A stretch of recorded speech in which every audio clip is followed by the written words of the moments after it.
Aesthetic Terrorism by Adam Parfrey from Apocalypse Culture. Aesthetics, a branch of philosophy dealing with the nature of beauty, art, and taste, and with the creation and appreciation of beauty. Terrorism, the systematic use of terror, especially as a means of coercion.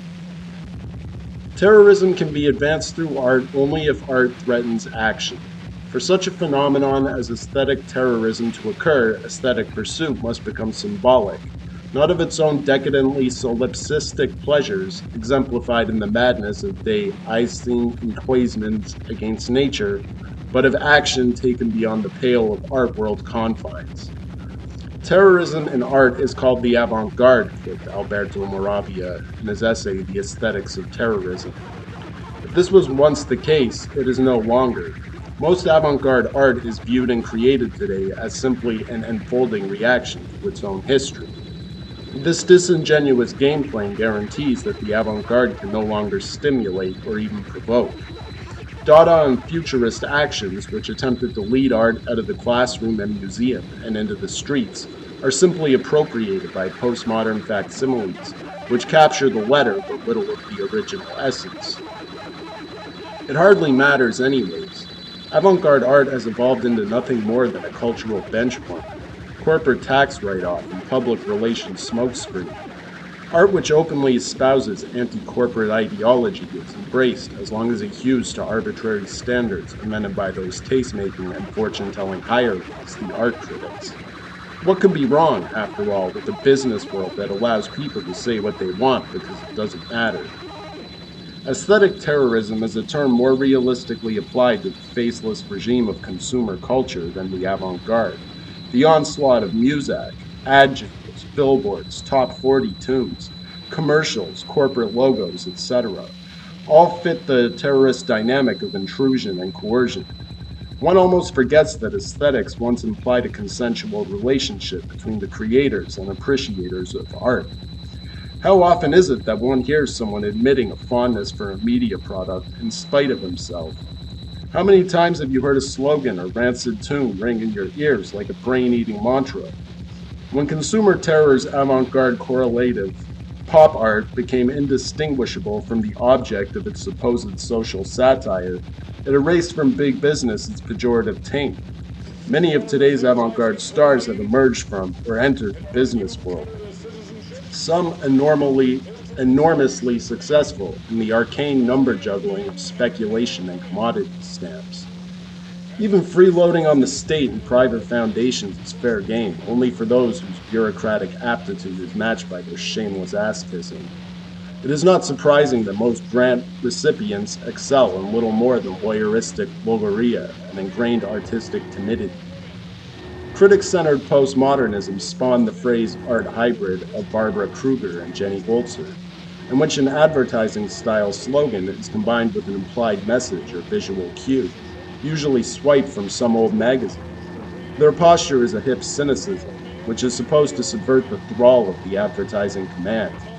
Kruger and Holzer play the market like skillful double agents, boosting themselves into the public eye through clever steals from Madison Avenue behaviorist techniques, yet simultaneously troweling on crypto-Marxist jive to secure the perks of critical and academic currency. Their self-promotions worked when they were at the sidelines of the establishment, but now the social commentary grows increasingly hollow.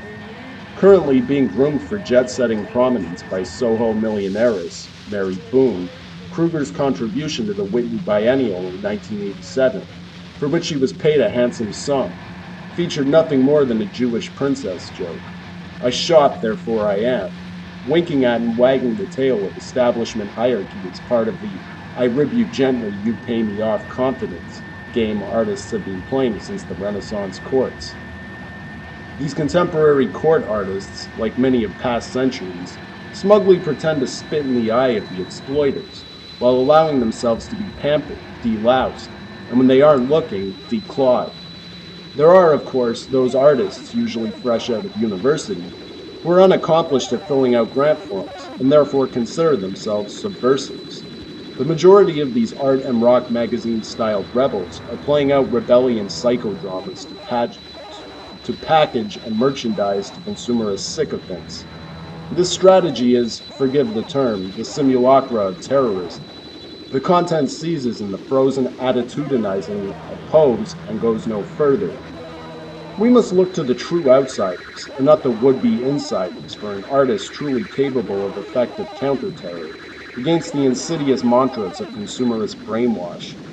Terror means a threat, and the outsider's version of aesthetic terrorism belongs to those performances or arrangements of words and pictures that unleash the reactionary impulses of police and bourgeois artist critic alike.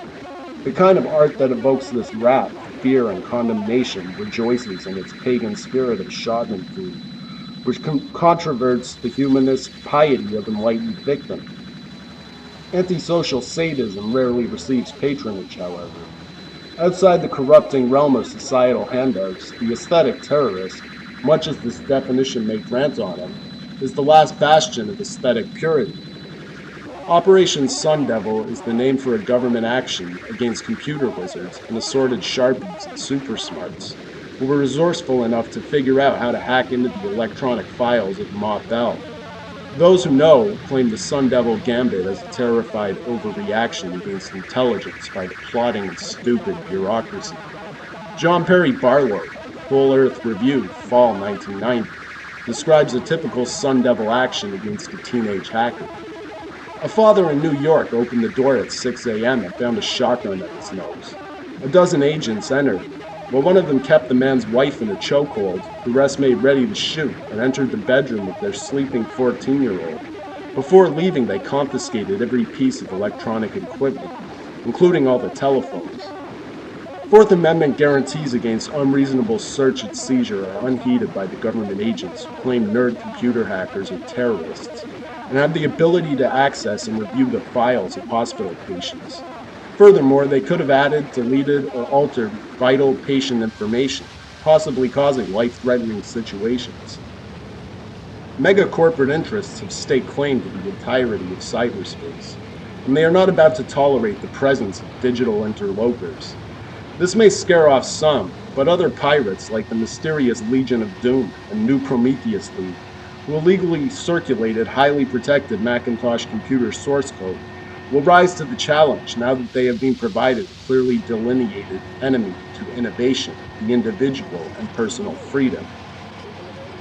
It may come as a surprise to learn that a few artists are now producing work which finds itself classified as a thought crime, punishable by expulsion into a Siberia of non-distribution, and in some cases by litigation and imprisonment. Pure Magazine from Chicago, the Xerox vehicle which extols child torture, murder, and extreme misogyny, tweaked too many civic-minded noses, and its editor, Peter Sotos, was tailed for 9 months and underwent a lengthy trial process in which he was finally convicted for possession of child pornography. One magazine, Incest 4.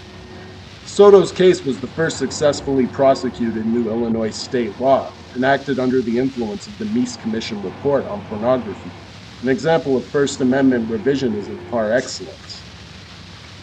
Sotos' case takes a disquieting turn when one considers that prison is in the offing for the simple possession of controversial material. No doubt this pernicious legal precedent will swing open the doors to future roundups of so-called aesthetic terrorists.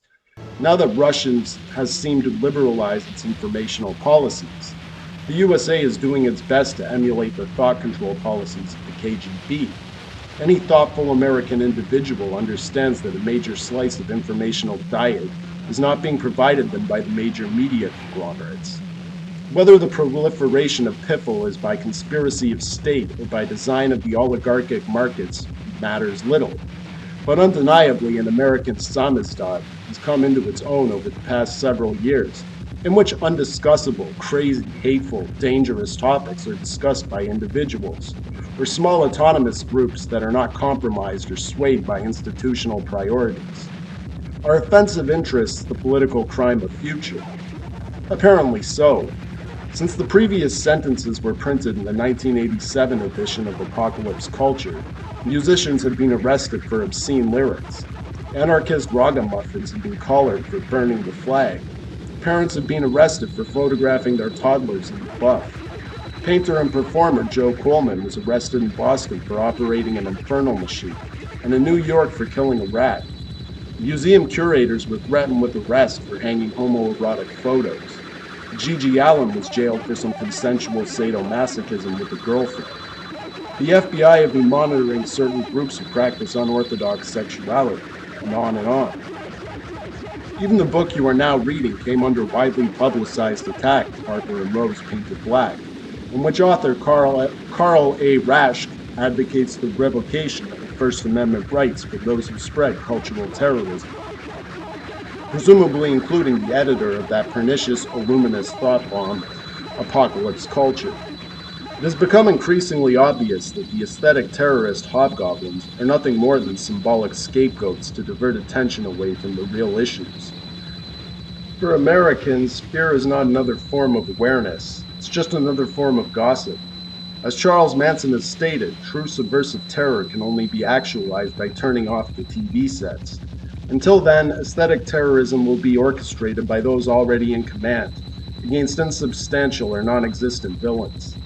And in the future, while the dumb show of bohemianism plays itself out in the cookie-cutter shape of the politically correct martyr victim, aesthetic terrorists will not involve themselves in the dubious rewards of celebrity.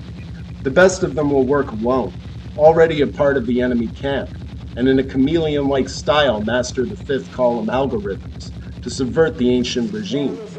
We won't know them by name, but their compensation will be to affect the outcome of the planet. Until then, there's a lot of work to be done.